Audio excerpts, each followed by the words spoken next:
Hello everyone, I am Ashutosh. Today we are going to discuss matrix. तो guys आज हम लोग मैट्रिक्स के 50 एक्चुअल क्वेश्चंस जो कि CUET UG 2022 और 23 में पूछे गए हैं उनको हम सॉल्व करने वाले हैं। What will get in this class? तो इस क्लास में हम अप्रोक्सीमेटली 50 क्वेश्चंस को डिस्कस करेंगे जो कि अलग अलग कॉन्सेप्ट पे बेस्ड हैं। तो इससे क्या होगा कि हमें मैट्रिक्स चैप्टर का फेयर आइडिया मिल जाएगा कि CUET मैट्रिक्स में पूछता क्या है और CUET का डिफिकल्टी लेवल क्या है इस चैप्टर में। Second, revision of the concept. So guys in this class we will quickly revise a concept, okay.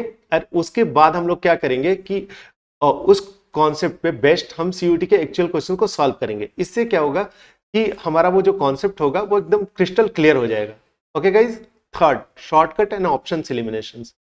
बहुत सारे क्वेश्चंस को सॉल्व करने में आपको पूरी तरह से उस क्वेश्चन को सॉल्व करने की एकदम जरूरत नहीं होती है। सिर्फ आप 10%, 20%, 30% सॉल्व कर लेंगे, उतने से ही आप आंसर कर पाएंगे, okay. Second part, option elimination. क्या है ये? तो गाइज आप लोग क्या होता है कि आप लोग बहुत सारे MCQ क्वेश्चन सॉल्व करते नहीं है, तो आप लोग कभी भी ऑप्शंस पे ध्यान देते ही नहीं है। आप लोग क्या होता है कि जैसे क्वेश्चन मिला आप सॉल्व करना शुरू कर देते हैं। हमें जो इस एग्जाम में ऑप्शंस मिलता है उसका क्या क्या यूज है? पहला तो आंसर करने के लिए आपको उन 4 ऑप्शंस में से किसी एक को टिक करना है।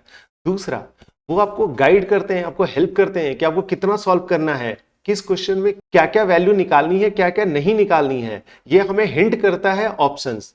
हम उनको एज ए टूल यूज करने वाले हैं। मैं तो आपको पूरे सारे क्वेश्चंस पे वो दिखाऊंगा कि कैसे मैं उसको यूज करता हूं, वो तो आप सीखेंगे ही सीखेंगे। एक और पार्ट, ऑप्शन एलिमिनेशन। गाइज ये भी बहुत इंपॉर्टेंट है। क्या होता है? तो गाइज बहुत सारे क्वेश्चंस में सपोज एक क्वेश्चन है, उसके बाद आपको 4 ऑप्शन मिला हुआ है, तो आपको किसी भी तरह से आपने थोड़ा सा सॉल्व किया, जैसे भी आपको पता है कि ऑप्शन 1 आपका आंसर हो नहीं सकता है, ऑप्शन 3 आपका आंसर नहीं हो सकता, ऑप्शन 4 आपका आंसर नहीं हो सकता है। आपको ये पता है कि ऑप्शन 1, 3 और 4 आपका आंसर नहीं हो सकता है। आपको ऑप्शन 2 के बारे में नहीं पता है कि वो आपका आंसर होगा कि नहीं होगा। जब आपने 3 को एलिमिनेट कर दिया कि पहला, तीसरा और चौथा आपका आंसर हो ही नहीं सकता है, तो क्या बचा? दूसरा। तो आपका आंसर होगा second, okay guys. Fourth, CUET क्या करता है कि क्वेश्चंस और उसके कॉन्सेप्ट को रिपीट करता है। एक ही कॉन्सेप्ट के क्वेश्चन को पिछले साल पूछा था, फिर से पूछता है, इस स्लॉट में पूछा, नेक्स्ट स्लॉट में पूछता है। तो अगर इन 50 क्वेश्चंस को आप सॉल्व किए रहेंगे तो बहुत हाई चांस है कि जो आएगा क्वेश्चन वो आपका देखा ही हुआ होगा, या तो सीधे सीधे देखा हुआ होगा या उस कॉन्सेप्ट पे आपने क्वेश्चन पहले सॉल्व किया हुआ होगा। तो उससे क्या होगा कि कॉन्फिडेंस बहुत अच्छा हो जाता है, हाई हो जाता है। उसके चलते आप उस क्वेश्चन को इजीली आंसर कर पाते हैं। Class flow. तो गाइज इस क्लास में मैं आपको क्या करूंगा कि क्विकली रिवाइज करूंगा किसी एक फॉर्मूला को या कॉन्सेप्ट को, उसके बाद उस पे बेस्ट क्वेश्चंस कराऊंगा, एक्चुअल क्वेश्चंस, फिर हम लोग दूसरे फॉर्मूला पे चलेंगे और उसके क्वेश्चंस को सॉल्व करेंगे। तो पहला concept, order of a matrix. तो गाइज ये एक टिपिकल मैट्रिक्स है। तो ये क्या है? ये सारे रोज हैं, ये सारे कॉलम्स हैं, ये पता ही होगा आपको। ये है फर्स्ट रो, ये है सेकंड रो, ये इंपॉर्टेंट है। ये फर्स्ट कॉलम, ये है सेकंड कॉलम, ये है थर्ड कॉलम। इट मींस आपका जो रोज और कॉलम है वो यहीं से स्टार्ट होता है, कॉलम इस डायरेक्शन में और रोज इस डायरेक्शन में। Order of a matrix. तो गाइज क्या होता है ऑर्डर ऑफ मैट्रिक्स? ये होता है रो इंटू कॉलम। इस पार्टिकुलर केस में कितने रोज है? 2 है। कॉलम कितने हैं? 3। इस मैट्रिक्स का ऑर्डर क्या हो गया? 2 into 3। Element of a matrix. Guys ये बहुत इंपॉर्टेंट है। कई बार इस सिंबल में ऐसे दे देता है, बहुत बच्चे कंफ्यूज जाते हैं, वो उनको लगता है ये क्या दे दिया। पहले आते हैं यहां देखते हैं ये क्या है। ये एक मैट्रिक्स दिया हुआ है, ये इसके एलिमेंट्स हैं। टोटल कितने एलिमेंट्स हैं? 6। 2:3 मैट्रिक्स है तो 6 एलिमेंट है। ये 6 इसके एलिमेंट्स हैं। इसी को हम लोग इस सिंबल में देते हैं। इसका ये मतलब होता है कि हम एलिमेंट की बात कर रहे हैं जो ith रो और jth कॉलम में है। जैसे यहाँ पे सपोज आपको फाइंड करना है वो एलिमेंट जो आपके सेकंड रो और सेकंड कॉलम में है। ये हमारा सेकंड रो हो गया, इसमें ही हमको खोजना है वो एलिमेंट, एंड ये सेकंड रो हो, सॉरी सेकंड कॉलम हो गया। तो हमारा जो एलिमेंट होगा वो सेकंड रो और सेकंड कॉलम दोनों में होगा, यानी कि ये 7 होगा। Important concept, number of element. Number of element is equal to number of rows into number of column. जैसे इस केस में क्या है कि नंबर ऑफ रोज कितने हैं? 2। नंबर ऑफ कॉलम कितने हैं? 3। तो इसके टोटल नंबर ऑफ एलिमेंट कितने होंगे? 6, जैसा कि आप देख सकते हैं। फर्स्ट क्वेश्चन क्या कह रहा है? फॉर 3 3 मैट्रिक्स एलिमेंट इतना is given by, then what is the element A31। तो गाइस इस क्वेश्चन में तो मैट्रिक्स का कोई यूज नहीं है, क्योंकि ये आपको रिलेशन दिया हुआ है और इसी पे A31 पूछ रहा है। क्या दिया है? Aij equal to this relation, तो आपको ये सब पढ़ने की जरूरत है नहीं इस क्वेश्चन में। तो क्या करेंगे? A31 इजकल टू, ये है 3 का स्क्वायर प्लस 3 इंटू 1। क्यों? क्योंकि I इजकल टू 3 है और J इजकल टू 1 है। ये हो गया 9 प्लस 3 इजकल टू √12, यानी कि 2√3, ऑप्शन 3। दूसरा, इस फॉर्मेट में भी क्वेश्चन दे सकता है। क्या कराइए? 2 3 मैट्रिक्स हुज एलिमेंट इतना इज गिवन बाई। तो गाइज यहाँ पे क्या है, दो ऑप्शन का ऑर्डर कुछ है, दो ऑप्शन का ऑर्डर कुछ और है। तो क्या कह रहा है? 2 इंटू 3 मैट्रिक्स, तो ये ऑप्शन तो ठीक है, ये ऑप्शन तो ठीक है, ये तो है ही नहीं ना, ये 3 इंटू 2 मैट्रिक्स है, तो ये हो नहीं सकता, ये हो नहीं सकता है। अब आते हैं इन दोनों मैट्रिक्स में। गाइज आपको ये पूरा मैट्रिक्स निकालने की जरूरत नहीं है। देखिए तो अगर हम एलिमेंट A11 निकालेंगे, उसी से आंसर कर सकते हैं। कैसे? देखिए यहाँ पे ये 4 दिया हुआ है, यहाँ पे 3। तो चलिए पहले A11 निकाल कर देखते हैं। A11 क्या होगा? 2 इंटू 1 प्लस 1 का स्क्वायर, यानी कि 2 प्लस 1 इक्वल टू 3। तो गाइज यानी कि जो हमारा मैट्रिक्स होगा उसका A11 यानी कि फर्स्ट कॉलम का जो एलिमेंट होगा वो होगा 3। तो देखिए तो यहाँ पे क्या है? 4 है, तो ये हमारा आंसर नहीं हो सकता है, ये हमारा आंसर होगा। क्यों? क्योंकि यहाँ पे 3 है, बाकी एलिमेंट्स को हम निकालेंगे ही नहीं। यही है शॉर्टकट, ऐसे ही आंसर करेंगे। बढ़िया आगे। थर्ड क्या कह रहा है? If A matrix has 24 elements then which of the following can not be the possible order of the matrix. तो गाइस क्या कह रहा है कि एक मैट्रिक्स में टोटल एलिमेंट्स 24 हैं और ये उनके ऑर्डर्स दिया हुआ है। तो हमें पता है ऑर्डर में जो दिया रहता है रोज एंड कॉलम, उनका मल्टीप्लीकेशन ही होता है नंबर ऑफ एलिमेंट्स। इस केस में 6 इंटू 4 24 है, तो ये तो ठीक है। ये 12 इंटू 12 144 है, यानी कि ये नहीं होगा। यहाँ पे भी चेक कर लेते हैं, 8 इंटू 3 24, ये 1 इंटू 24 24। तो हमारा आंसर होगा ऑप्शन 2। ओके गाइज, बढ़िया आगे। Next question, the number of all possible matrices of order 2 into 3 each entry 0 और 1। तो गाइज क्या कह रहा है? कह रहा है कि एक 2 इंटू 3 मैट्रिक्स है, जहां जो मैंने लिया है इसके सारे एंट्री या तो 0 या तो 1 दोनों हो सकते हैं, 0 हो सकते हैं या 1 हो सकता है, 0 1। तो total number of possible matrix कितने होंगे? तो गाइज अगर यहाँ पे 1 होगा, यहाँ पे 0 होगा, तो ये दूसरा मैट्रिक्स होगा। यहाँ पे 1 होगा, यहाँ पे भी 1 होगा, तो एक दूसरा मैट्रिक्स होगा। यानी कि हमें टोटल केसेस लेने हैं। टोटल कितने? इस केस में हम क्या करते हैं कि नंबर ऑफ ऑप्शंस पहले लेते हैं। कितने ऑप्शंस हैं? हर एक के लिए 2 ऑप्शंस है, तो 2 लिखते हैं। उसके रेज टू पावर को हम लिखते हैं नंबर ऑफ एलिमेंट्स। क्यों? क्योंकि यहाँ पे 2 पॉसिबिलिटी है, यहाँ पे 2 है, यहाँ पे 2 है, यहाँ पे 2 है, यहाँ पे 2 है, यहाँ पे 2 है। और क्या करेंगे? आंसर के लिए सबको मल्टीप्लाई करेंगे, तो ये हो गया 2 raise to power 6, answer 64। Next question इसी कॉन्सेप्ट पे, the number of all possible matrices of order 3 3 diagonal element is 0 1 2 and other element being 2 1 3। तो गाइज क्या होगा? 3 3 मैट्रिक्स इस तरह का होगा। ओके गाइज, और कह रहा है कि जो डायगोनल एलिमेंट्स है, कितने डायगोनल एलिमेंट्स होंगे? 3। तो इन 3 के लिए कितने ऑप्शंस हैं? 0 1 2, यानी कि 3 रेज़ टू पावर 3। जितने ऑप्शंस होंगे उनके रेज़ टू पावर जितने प्लेसेस पे उन्हें डालना होगा। बाकी ये 3 इंटू 3 मैट्रिक्स है, तो टोटल नंबर ऑफ एलिमेंट कितने होंगे? 3 इंटू 3, यहाँ पे 9। 9 में से हमने 3 यूज कर लिया, बचे कितने? 6। और इन 6 के लिए कितने ऑप्शंस है? 2, यानी कि इनको हम कितने तरीके से ले सकते हैं? 2 रेज़ टू पावर 6। तो हमारा जो आंसर होगा वो होगा 3 raise to power 3 into 2 raise to power 6। तो इसको लिख सकते हैं 3 raise to power 3 2 square raise to power 3। इसको लिख सकते हैं 2 square 4 into 3 12 raise to power 3। 12 cube कितना होता है? 1728। 20 तक के क्यूब सारे आप याद कर लो, बहुत इंपॉर्टेंट है। मैथ्स में तो कम यूज होगा, जनरल टेस्ट में बहुत सारा यूज होने वाला है, इसलिए उनको जरूर याद रखें। तो हमारा आंसर हो गया ऑप्शन 3। टाइप ऑफ मैट्रिक्स, ये रो मैट्रिक्स है, एक रो है। ये कॉलम मैट्रिक्स है जिसमें एक कॉलम होते हैं और रोज कितने भी हो सकते हैं। ये हो गया स्क्वायर मैट्रिक्स। स्क्वायर मैट्रिक्स में क्या होता है? नंबर ऑफ रोज और नंबर ऑफ कॉलम इक्वल होता है। डायगोनल मैट्रिक्स, डायगोनल मैट्रिक्स में क्या होता है कि डायगोनल एलिमेंट नॉन जीरो होते हैं, सारे नहीं, एटलीस्ट एक नॉन जीरो होना चाहिए और रिमेनिंग जितने भी एलिमेंट होंगे वो सारे जीरो होने चाहिए। ओके गाइज, स्केलर मैट्रिक्स, जब कोई डायगोनल मैट्रिक्स में उसके डायगोनल एलिमेंट सारे के सारे सेम हो तो उस मैट्रिक्स को हम कहते हैं स्केलर मैट्रिक्स। आइडेंटिटी मैट्रिक्स, जब कोई स्केलर मैट्रिक्स में सारे तीनों डायगोनल एलिमेंट होंगे उनका वैल्यू 1 1 होगा तो वो होगा आइडेंटिटी मैट्रिक्स, बहुत इंपॉर्टेंट है। जीरो और नल मैट्रिक्स, जब किसी मैट्रिक्स के सारे एलिमेंट जीरो होंगे तो वो मैट्रिक्स कहलाएगा जीरो और नल मैट्रिक्स। चलिए इस पे क्वेश्चन करते हैं टाइप्स ऑफ मैट्रिक्स पे। क्या कह रहा है कि the matrix is a zero matrix, नहीं, ये सारे एलिमेंट जीरो नहीं है तो ये नहीं हो सकता। आइडेंटिटी मैट्रिक्स, आइडेंटिटी मैट्रिक्स के लिए सारे तीनों एलिमेंट 1 होने चाहिए लेकिन यहाँ पे तो 2 है तो ये नहीं होगा। स्केलर मैट्रिक्स, स्केलर मैट्रिक्स में क्या होता है कि सारे एलिमेंट सेम होने चाहिए लेकिन यहाँ पे देखिए यहाँ पे 2 है यहाँ पे 1 है तो सो स्केलर भी नहीं होगा, तो क्या होगा हमारा answer, diagonal matrix. Order of null matrix, इस क्वेश्चन में बहुत सारे स्टूडेंट कंफ्यूज हो गए थे। कोई भी मैट्रिक्स नल मैट्रिक्स हो सकता है, जब उसके सारे एलिमेंट जीरो होंगे तो वो नल मैट्रिक्स हो जाएगा, वो किसी भी ऑर्डर का हो सकता है, तो इसका आंसर है एनी ऑर्डर। क्लियर है ना।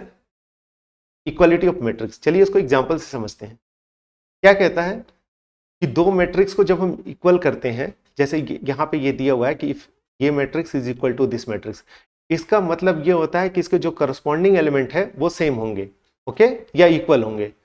इट मीन्स कि दोनों मैट्रिक्स आइडेंटिकल होगा। यहाँ पे 6 है तो यहाँ पे भी 6 होना चाहिए, यहाँ पे -7 है तो यहाँ पे भी -7, यहाँ पे 8 है तो गाइज यहाँ भी 8 होना चाहिए।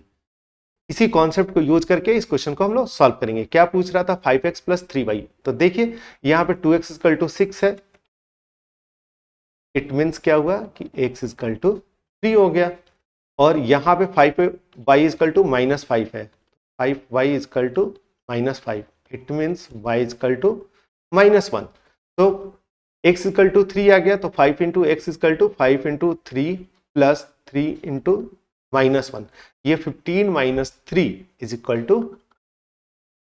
12, तो आपका आंसर हो गया ऑप्शन 2। इसी कॉन्सेप्ट पे एक क्वेश्चन, इस क्वेश्चन में हम कैसे सॉल्व करेंगे, पहले इन तीनों को ऐड कर देंगे और इसमें से इस वाले रो को सब्ट्रैक्ट कर देंगे।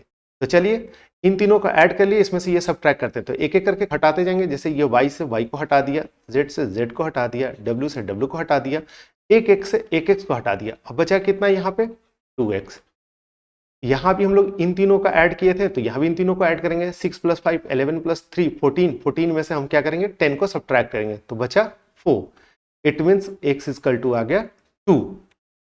अब x = 2 आ गया, आपको पता है ना x + y = 6 है, इट मीन्स कि x = जब 2 है और x + y 6 है तो y = 4। सिमिलरली z = 2 + 3 = 5, सो 3 यहाँ पे 2 + 1 = 3, तो w = 1।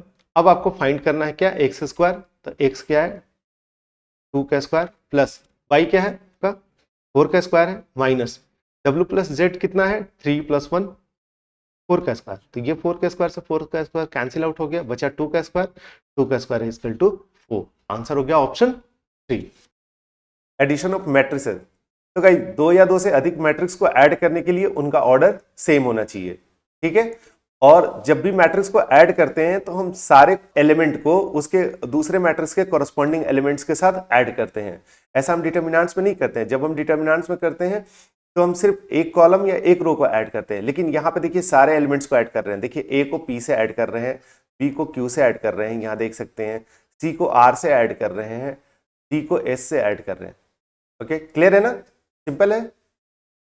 सब्ट्रैक्शन में क्या करते हैं कि एडिशन की जगह सिर्फ सब्ट्रैक्शन करना रहता है। जैसे ये देखिए ए और पी है तो a - p हो गया। स्केलर मल्टीप्लिकेशन का मतलब होता है मैट्रिक्स का प्योर नंबर के साथ मल्टीप्लिकेशन।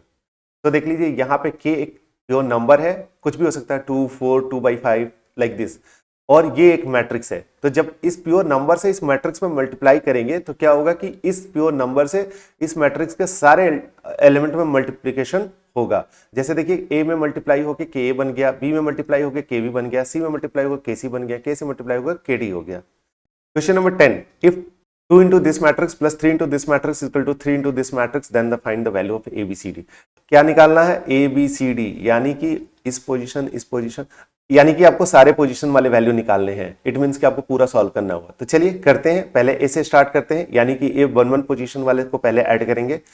2 इंटू ए, ये हो गया 2a, प्लस ये हो गया 3 इंटू 1 3 इज इक्वल टू ये 3 इंटू 3 हो गया 9।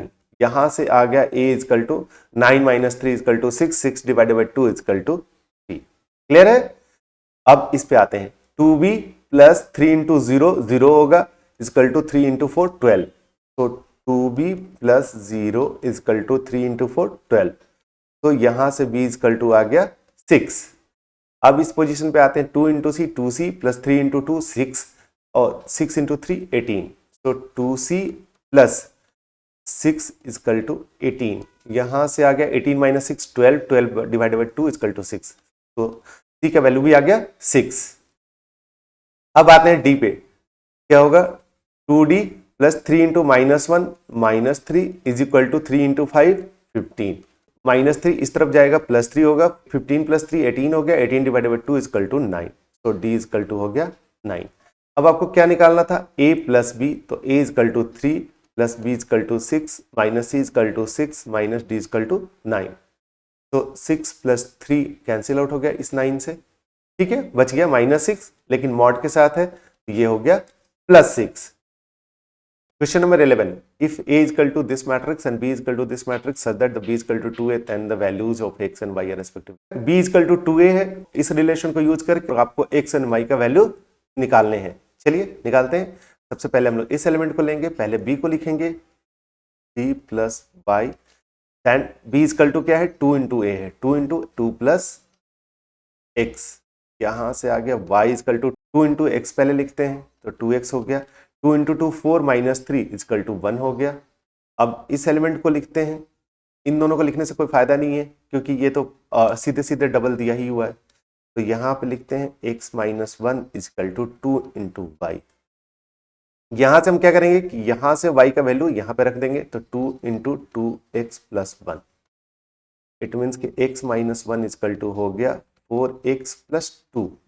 ओके गाइज, इस x को इधर ले जाएंगे और इस 2 को इधर लाएंगे कि minus 3 is equal to x इस तरफ जाएगा, सब्ट्रैक्ट होगा, 4x में से x सब्ट्रैक्ट हो गया, बचा 3x, यानी कि x इजकल टू माइनस 1 आ गया।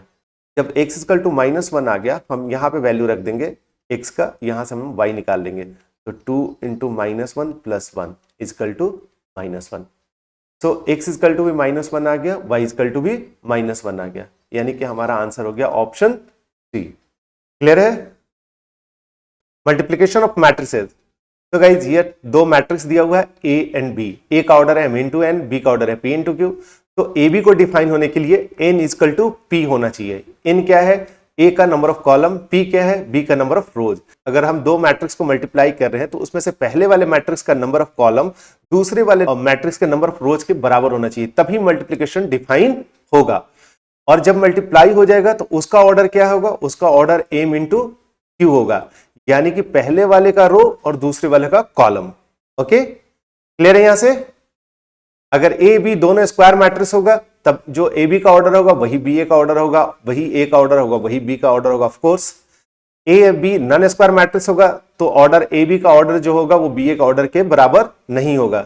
एक एग्जांपल लेते हैं, suppose A equal to 2 into 3 matrix, B equal to 3 into 2 matrix. तो ए बी का ऑर्डर क्या होगा, ए बी का ऑर्डर आपको पता है, इसका रोज और इसका कॉलम होता है, यानी कि 2 इंटू 2 होगा। लेकिन जब हम बी ए फाइंड करेंगे तो बी क्या है 3 इंटू 2, ए क्या है 2 इंटू 3। तो जो इसका ऑर्डर होगा यानी कि बी ए का जो ऑर्डर होगा वो इसका रो और इसका कॉलम ये दोनों मिलके बनेगा, यानी कि इसका जो ऑर्डर होगा वो 3 इंटू 3 होगा। तो गाइस देखिए, ए और बी से जब ए बी डिफाइन कर रहे हैं तो उसका ऑर्डर 2 इंटू 2 हो रहा है, जब बी ए को डिफाइन कर रहे हैं तो उसका ऑर्डर 3 इंटू 3 हो रहा है। इसलिए नॉन स्क्वायर मैट्रिक्स में ऑर्डर इक्वल नहीं होगा। और मल्टीप्लिकेशन करते कैसे हैं, सपोज ए और बी को मल्टीप्लाई करना है तो सबसे पहले हम ए के रो 1 को लेते हैं और बी के कॉलम 1 से मल्टीप्लाई करते हैं। वो यहाँ पे करते हैं ए इंटू पी, देखिए ए इंटू पी है, बी इंटू क्यू है, सी इंटू आर है। फिर यहाँ पे क्या करते हैं कि इसी रो से इस कॉलम को मल्टीप्लाई करते हैं, A into X, B into Y, C into Z, यहां पे क्या करते हैं कि अब इस रो से इस कॉलम को मल्टीप्लाई करते हैं और यहां पे इस रो से इस कॉलम को मल्टीप्लाई करते हैं, यानी कि ये जो रो है इससे हम ये वाला रो बनाते हैं और इस रो से हम ये वाला रो बनाते हैं, यानी कि इसका रो 2, और इस कॉलम से हम इस कॉलम को बनाते हैं और इस कॉलम से हम इस कॉलम को बनाते हैं। क्लियर है? Property determinant of A B equal to determinant of B equal to determinant of A into determinant of B. तो गाइज ए बी और बी अगर डिफाइन होगा तो उनके डिटर्मिनेंट का वैल्यू ए और बी के डिटर्मिनेंट के वैल्यू के मल्टीप्लिकेशन के बराबर होगा। क्लियर है? ठीक है। डिटर्मिनेंट ऑफ के, जब कोई स्केलर नंबर किसी मैट्रिक्स के साथ मल्टीप्लाई होगा उनका डिटर्मिनेंट निकालेंगे, तो जब वो स्केलर नंबर है उसके raise to power n, n क्या है, जो मैट्रिक्स आपका दिया हुआ ए है उसका ऑर्डर, उससे मल्टीप्लाई करेंगे किसमें, डिटर्मिनेंट ऑफ ए से। क्लियर है? यहां पे मैंने और अच्छे से दिखा दिया है। चलिए सॉल्व करते हैं questions. Question number 12, if A and B are the square matrices of the same order then A plus B A minus B is equal to the. Guys इसमें कंफ्यूज नहीं होना है। क्या कह रहा है? A plus B into A minus B. So guys A से A को मल्टीप्लाई करेंगे ए स्क्वायर, प्लस अब इस ए से बी को मल्टीप्लाई करेंगे तो बी ए होगा, क्यों, क्योंकि ये पहले है ये बाद में है, माइनस इस ए से बी को मल्टीप्लाई करेंगे तो ये ए बी होगा क्योंकि ए इंटू बी कर रहे हैं, minus B into B, B square. Okay, यहां पे A square minus B square नहीं होगा, ये होगा आपका A square plus B A minus A B minus B square. चलिए चेक करते हैं, ये माइनस बी ए है लेकिन यहाँ पे प्लस बी ए होना चाहिए, तो ये आपका आंसर नहीं होगा। यहाँ पे भी माइनस बी ए है, ये नहीं होगा, यानी कि जो आपका आंसर होगा वो ऑप्शन 4 होगा। नेक्स्ट क्या कह रहा है? इफ ए इजकल टू इतना, बी इजकल टू इतना, A and B, then there can't exist any b such that the ab not equal to ba, there exist more than one b but finite number when a and b। Okay, क्या कह रहा है कि जब a into B हो, b into ए होगा, दोनों equal होगा, तो ऐसे कितने b हो सकते हैं पॉसिबल? ये तो हमें सॉल्व करके ही पता चलेगा। सबसे पहले हम क्या करते हैं कि ए बी को निकालते हैं। ए बी को निकालने के लिए पहले a को लिखते हैं 1 2 3 4 इंटू इसमें b को मल्टीप्लाई करते हैं a 0 0 b। ओके, तो इसके रोज से इसको कॉलम को मल्टीप्लाई करेंगे तो 1 इंटू ए प्लस 2 इंटू 0, ये हो गया a। अब क्या करेंगे? इस रो से इस कॉलम को मल्टीप्लाई करेंगे, 1 into 0 0, 2 into B equal to 2b। अब क्या करेंगे? इस रो से इस कॉलम को मल्टीप्लाई करेंगे तो 3 इंटू ए प्लस 4 इंटू 0, तो 4 इंटू 0 तो 0 हो गया, तो ये हो गया 3 इंटू ए। 3 इस रो से इस कॉलम को मल्टीप्लाई करेंगे, 3 इंटू 0 0, 4 इंटू बी 4b। आपका ए बी आ गया ये। अब बी ए कैलकुलेट करते हैं। बी ए कैलकुलेट करने के लिए पहले लिख लेते हैं, हम इसलिए लिख रहे हैं कि आप ताकि कंफ्यूज नहीं हो, एग्जाम में आप इतना टाइम वेस्ट नहीं करेंगे, आप सीधे कर देंगे। ए इस रो से इस कॉलम को मल्टीप्लाई करेंगे, ए इंटू 1 ए, 0 इंटू 3 0, ठीक है, तो ये हो गया ए। अब इस रो से इस कॉलम को मल्टीप्लाई करेंगे तो a इंटू 2 2 प्लस 0 इंटू 4 0, तो ये हो गया 2a। अब यहां पे देखेंगे इस रो से इस कॉलम को मल्टीप्लाई करेंगे तो 0 into 1 0 plus b into 3 3b। अब इस रो से इस कॉलम को मल्टीप्लाई करेंगे 0 into 2 0 plus b into 4 4b। यानी कि गाइज आपका आया, इसको यहां पे लिख लेते हैं, बेटर होगा, a 2a 3b और 4b। तो ये दोनों मैट्रिक्स इक्वल है, ये दिया हुआ है। देखिए तो यहाँ पे ए इक्वल है, ठीक है, यहाँ पे 4b है, यहाँ पे भी 4b है, ये इक्वल दिया है, और ये दोनों मैट्रिक्स इक्वल है। इट मीन्स कि ये वाला भी इसके बराबर होना चाहिए, यानी कि 2b इक्वल टू 2a होना चाहिए। तो यहां से एक कंडीशन मिल गया, b इक्वल टू a। अब इसको इक्वल करते हैं, 3a इक्वल टू 3b, यहां से भी सेम कंडीशन मिला, b इक्वल टू a। क्या करते हैं कि b की जगह a लिख लेते हैं, यही है ना। तो हमारा जो मैट्रिक्स b है वो हो गया a 0 0 a।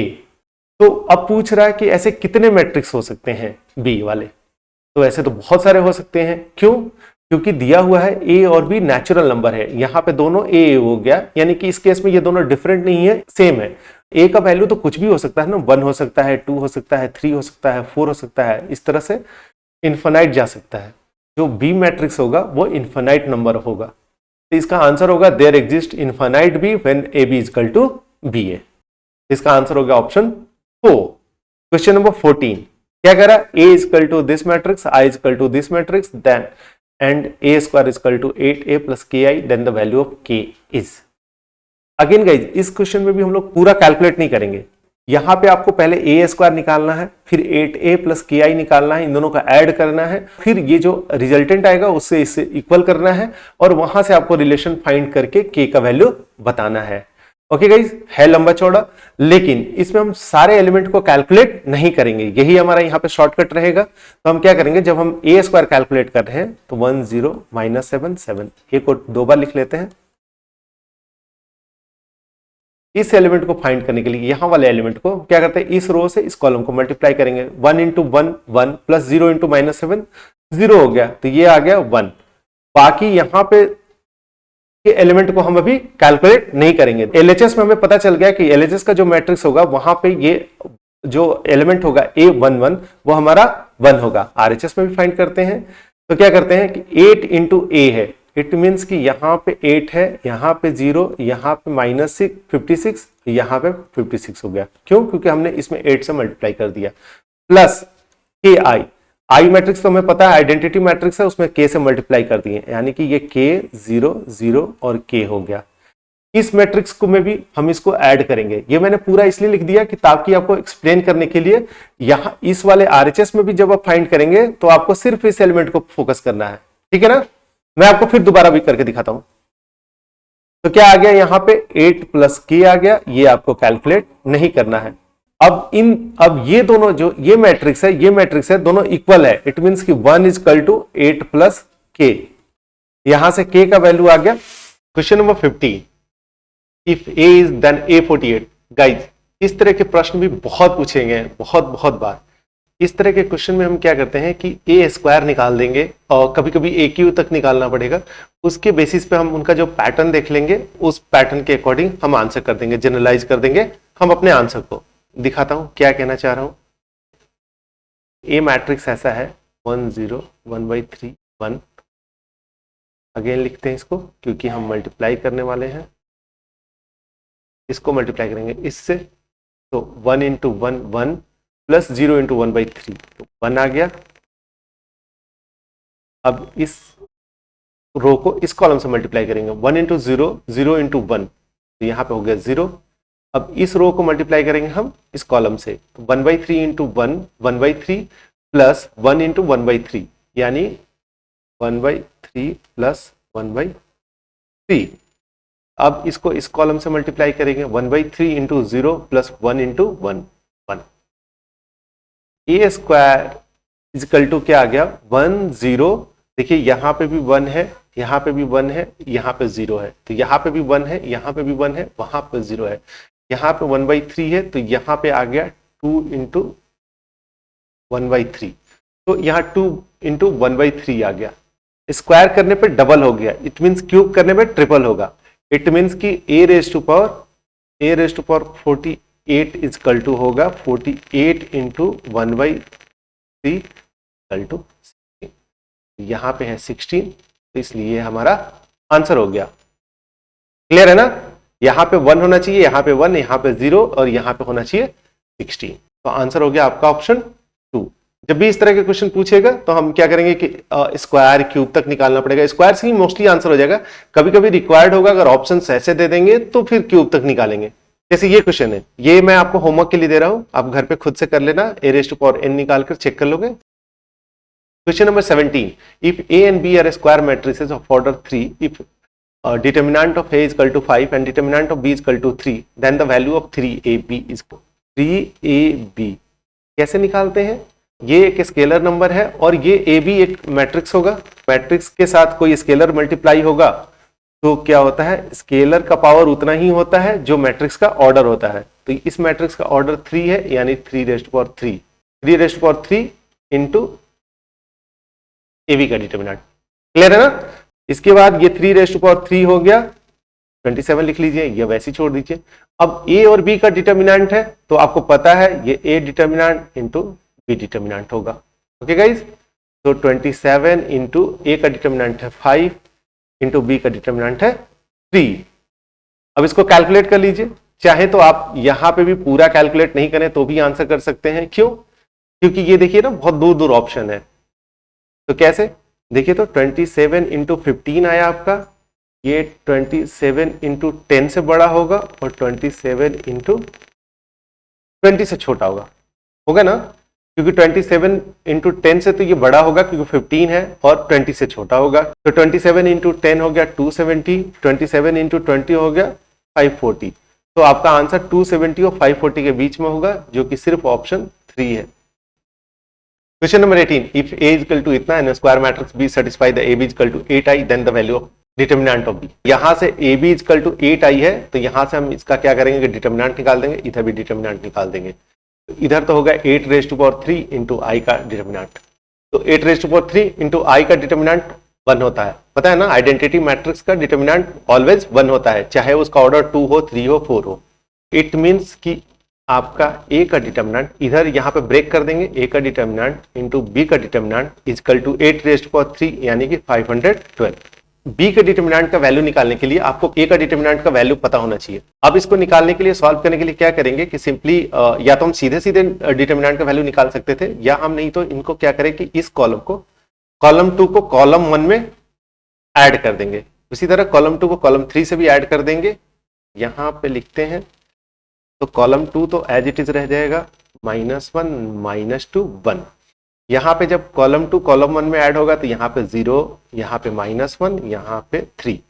कॉलम 1 कॉलम 3 में जब ऐड होगा तो यहाँ पे 0, यहाँ पे -4, यहाँ पे 4। तो चलिए यहाँ से यहाँ निकालते हैं, ये 0 0 कैंसिल आउट हो गया, तो यहाँ से यानी कि आपका हो गया माइनस इंटू -1। अब इससे इसको करते हैं तो -1 इंटू 4 -4 माइनस और 3 इंटू -4 12 यानी कि +12।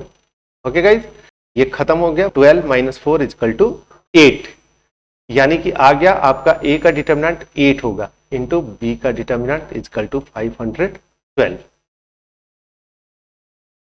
बी का डिटर्मिनेंट हो गया 64। 512 में 8 से डिवाइड कर देंगे, आएगा 64। तो 64 आपका आंसर हो गया।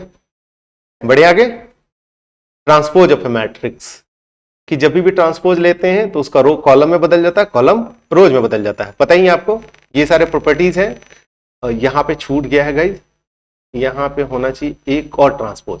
ए के ट्रांसपोज का ट्रांसपोज ए होता है, के इंटू ए स्केलर क्वांटिटी के साथ रहेगा तो कोई फर्क नहीं पड़ता है, उसको बाहर लिखिए अंदर लिखिए। जब दो प्लस में हो उनका ट्रांसपोज हो तो दोनों का अलग अलग ट्रांसपोज होगा। ये इंपॉर्टेंट है, मल्टीप्लीकेशन में ए और बी का ट्रांसपोज होगा तो बी का ट्रांसपोज तब ए का ट्रांसपोज। याद रखिएगा, मैट्रिक्स में जब भी मल्टीप्लिकेशन वाला आएगा वहां पे उनका ऑर्डर जो होगा ऑलवेज बदल जाएगा, चाहे वो ट्रांसपोज हो, इनवर्स हो। क्लियर है ना? Determinant of transpose of A equal to determinant of A, दोनों का डिटर्मिनेंट का वैल्यू सेम होता है। Okay, question number 19, if matrix A equal to इतना, A dash equal to A then. Okay guys, तो क्या कह रहा है कि ये तो ए दिया हुआ है लेकिन ए डैश इक्वल टू ए भी है, यानी ए डैश क्या होगा, 3 होगा यहाँ, x यहाँ होगा, y यहाँ होगा, 0 यहाँ होगा। कह रहा है कि ये दोनों मैट्रिक्स सेम है, तो ये 3 से 3 कैंसिल, ये 0 से 0 कैंसिल आउट। यहाँ पे x है लेकिन यहाँ पे y है, इट मीन्स कि x इक्वल टू y होना चाहिए, ये भी दोनों सेम होना चाहिए। ये x इक्वल टू y है यानी कि x इक्वल टू y होगा, तो इसका आंसर होगा x equal to y। Question number 20, if transpose of a equal to this, b equal to this, then 3a + 2b का ट्रांसपोज इज इक्वल टू। तो guys क्या कह रहा है कि यहाँ a का ट्रांसपोज दिया हुआ है, b दिया हुआ है, तो आपको 3a + 2b का ट्रांसपोज पूछ रहा है। क्या करेंगे, सिंपली पहले ऐड करेंगे फिर उसका ट्रांसपोज निकालेंगे। लेकिन यहाँ पे हम लोग क्या करेंगे कि थोड़ा स्मार्टनेस दिखाएंगे, एक ही एलिमेंट कैलकुलेट करेंगे, देखेंगे उससे अगर आंसर नहीं आ रहा तो बाकी के एलिमेंट्स कैलकुलेट करेंगे। क्लियर है ना? दूसरी बात ये ध्यान देना है कि आपको ये ए का ट्रांसपोज दिया हुआ है, ए नहीं दिया हुआ है, तो यहाँ पे आप मिस्टेक नहीं करेंगे। तो चलिए पहले ए को लिखते हैं, ए का ट्रांसपोज ये दिया हुआ है तो ए कितना होगा, -2 होगा, बस इसी एलिमेंट को ले रहे हैं। ठीक है, लेकिन यहाँ पे कितना लेना था, 3a + 2b, यहाँ पे 3a लेना था तो 3 से मल्टीप्लाई कर ही देते हैं गाइज, तो -6 हो गया। 2b लेते हैं तो ये हो गया -2। ओके गाइज, ये था -6, ये -2। अब इसका ट्रांसपोज लेना है, तो ट्रांसपोज में भी आपको पता है कि ये वाला एलिमेंट इसका पोजीशन चेंज नहीं होता है, यानी कि आपको ट्रांसपोज में भी ये -8 ही रहेगा, तो जिसमें -8 होगा वो हमारा आंसर होगा। अगर गाइस एक से ज्यादा ऑप्शन में रहता तो फिर हम शायद इस एलिमेंट को निकालते हैं, इस एलिमेंट को निकालते हैं, यहां भी निकालते हैं और इससे हम लोग आंसर कर देते हैं। लेकिन मोस्ट ऑफ द टाइम सिर्फ आप एक को निकालेंगे उससे ही आंसर हो जाता है, तो आप एक को अच्छे से निकालेंगे, ठीक है, और उसी से आंसर कर देंगे। इसका आंसर है ऑप्शन 3। चलते हैं, बढ़ते हैं नेक्स्ट क्वेश्चन नंबर 21। क्या कह रहा है कि A इजकल टू इतना, then A into transpose A equal to क्या होगा। यहाँ पे है आइडेंटिटी मैट्रिक्स, यहाँ पे भी 2 into identity matrix minus into identity matrix 0 matrix. Again हम लोग सारे एलिमेंट को नहीं कैलकुलेट करने वाले हैं, क्यों? क्योंकि RHS में देख लीजिए जो आपका 1 एलिमेंट है A11 वो चारों में अलग अलग है। यहाँ पे 1 होगा, यहाँ पे 0 होगा, यहाँ पे 2 होगा, यहाँ पे -1 होगा, तो सिर्फ उसी एलिमेंट को निकाल लेंगे, उससे ही हम आंसर कर पाएंगे। क्या करेंगे कि यहां पे ही हम लिख लेते हैं 8 इंटू 8 का ट्रांसपोज। ए का ट्रांसपोज होगा कॉस अल्फा, यहां पे आ जाएगा साइन अल्फा, यहां पे आ जाएगा माइनस साइन अल्फा, और ये तो सेम ही रहता है अल्फा। क्लियर है ना? ठीक है, अब इसको मल्टीप्लाई करके हम A11 निकाल रहे हैं, तो ये 11 निकालने के लिए हम क्या करेंगे कि इस रो को इस कॉलम से मल्टीप्लाई करेंगे। तो cos alpha into cos alpha, तो cos square alpha, sine alpha into sine alpha, ये हो गया sine square alpha. Cos square alpha plus sine square alpha is equal to 1, यानी कि आपका आंसर है ऑप्शन 1। तो क्वेश्चन नंबर 22, ए का transpose is this and B equal to this, then the AB का ट्रांसपोज पूछ रहा है। ओके गाइस, तो ध्यान दीजिएगा यहाँ पे ए का ट्रांसपोज दिया हुआ लेकिन बी दिया हुआ, दोनों का ट्रांसपोज नहीं दिया हुआ है। क्लियर है ना? यहाँ पे ये ए नहीं दिया हुआ, इसलिए कभी भी कंफ्यूज नहीं होइएगा। तो या तो आप ए बी निकाल कर उसका ट्रांसपोज निकाल दीजिए, या ये इसके बराबर होगा बी का ट्रांसपोज इंटू ए का ट्रांसपोज। तो चलिए हम लोग निकालेंगे बी का ट्रांसपोज, उसमें ए के ट्रांसपोज से मल्टीप्लाई करेंगे। तो बी का ट्रांसपोज हो गया 4 7 -1 6, इसमें से हम मल्टीप्लाई करेंगे 3 5 -6 5 में। और गाइज जब ये मल्टीप्लाई करेंगे तो हम सारे एलिमेंट नहीं निकालेंगे, वैसे भी हम सारे एलिमेंट्स नहीं निकालते हैं, और यहाँ पे तो A11 निकाल देंगे तो ही काम हो जाएगा सिर्फ। क्यों? क्योंकि चारों ऑप्शंस में A11 का वैल्यू डिफरेंट दिया हुआ है। तो चलिए A11 निकालने के लिए इस कॉलम को इस रो को इस कॉलम से मल्टीप्लाई करेंगे। तो 4 इंटू 3 12, -1 इंटू 6 +1 हो गया, +6 हो गया, तो ये आ गया 18। तो जिस ऑप्शन में 18 है वो हमारा आंसर हो गया, ऑप्शन 4। सिमेट्रिक मैट्रिक्स कि जब ए का ट्रांसपोज ए के बराबर हो उस मैट्रिक्स को कहते हैं सिमेट्रिक मैट्रिक्स। ठीक है ना गाइज? तो सिमेट्रिक मैट्रिक्स होने के लिए क्या होना चाहिए? ये दोनों एलिमेंट सेम होना चाहिए, और ये दोनों एलिमेंट सेम होना चाहिए, और ये दोनों एलिमेंट सेम होना चाहिए। ये तीनों पेयर अगर एक दूसरे के बराबर है तो वो मैट्रिक्स सिमेट्रिक है। क्यों सिमेट्रिक मैट्रिक्स? तो गाइज स्क्यू सिमेट्रिक मैट्रिक्स के लिए पहले तो डायगोनल एलिमेंट 0 होता है, पहला इंपॉर्टेंट पॉइंट। दूसरा, ये इसके माइनस के बराबर होगा। क्यों? क्योंकि देखिए स्क्यू सिमेट्रिक मैट्रिक्स होने के लिए क्या होता है कि ए का जो ट्रांसपोज होता है वो -a के बराबर होता है। ये तभी होगा जब ये इसके निगेटिव होगा, और ये इसके निगेटिव होगा, ये इसके निगेटिव होगा। क्लियर है ना? यानी कि देखिए इन दोनों में से 1 यहाँ -1 यहाँ, दोनों में से कोई कहीं भी रह सकता है, लेकिन जो जहां भी रहेगा, जैसे अगर यहाँ पे अगर सपोज 5 रहेगा तो यहाँ पे ऑलवेज -5 होना चाहिए। उसी तरह से इस पोजीशन में भी और इस पोजीशन में भी होना चाहिए। स्क्यू सिमेट्री के कुछ प्रॉपर्टीज देखते हैं। All the diagonal element of skew symmetric matrix are 0, already discuss कर चुके हैं। Determinant of any skew symmetric matrix of odd order equal to 0। कोई भी मैट्रिक्स जो स्क्यू सिमेट्रिक होगा और उसका ऑर्डर ऑड होगा, यानी 3:3 होगा, 5:5 होगा, उसके डिटर्मिनेंट का वैल्यू ऑलवेज 0 होता है, आपको कैलकुलेट नहीं करनी है। एनी स्क्वायर मैट्रिक्स ए यहाँ पे लिख दीजिए, कोई भी ए स्क्वायर मैट्रिक्स है तो ए में अगर उसके ट्रांसपोज को ऐड करेंगे तो वो सिमेट्रिक हो जाएगा, अगर ए में उसके ट्रांसपोज को सब्ट्रैक्ट करेंगे तो वो मैट्रिक्स जो बनेगा वो स्क्यू सिमेट्रिक मैट्रिक्स हो जाएगा। Question number 23, if the matrix is symmetric then the value of A B and C is given by. Okay, क्या कह रहा है कि ये मैट्रिक्स सिमेट्रिक है, इट मीन्स ये जो वैल्यू है वो इसके इक्वल है। इट मीन्स कि a plus B equal to 2 है। गाइज मुझे तो इसमें a b c तीनों निकालना है, लेकिन कई बार सिर्फ इतने से ही आंसर हो जाता है। क्यों? क्योंकि आपको पता है कि CUT ऑप्शंस ऐसे देता ही है। जैसे यहां पे भी चेक करते हैं, a प्लस बी 2 होना चाहिए। यहां पे देखिए तो 3 - 1 कितना होगा? 3 माइनस 1 इजकल टू 2, यानी कि ये आंसर आपका हो सकता है। यहां पे देखिए 3 प्लस 1 है, 3 प्लस 1 इजकल टू 4, तो ये आपका आंसर नहीं होगा।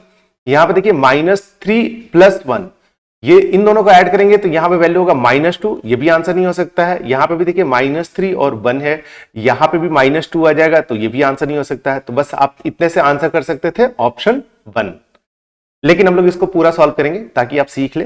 तो पहला इक्वेशन मिला मुझे यहां से, इन दोनों से, नेक्स्ट इक्वेशन मिलेगा यहां से, ठीक है गाइज। यहां से क्या मिला, a minus B equal to 4, दोनों को ऐड कर दीजिए, a plus a 2a equal to 6, it means a equal to 3। जब a इजकल टू 3 पता चल गया तो किसी एक इक्वेशन से फाइंड कर लीजिए, यहां पे 3 रखे, 3 इस तरफ गया, 2 माइनस 3 इजकल टू -1, और यहां से c तो आपको सीधे सीधे पता है -1 है।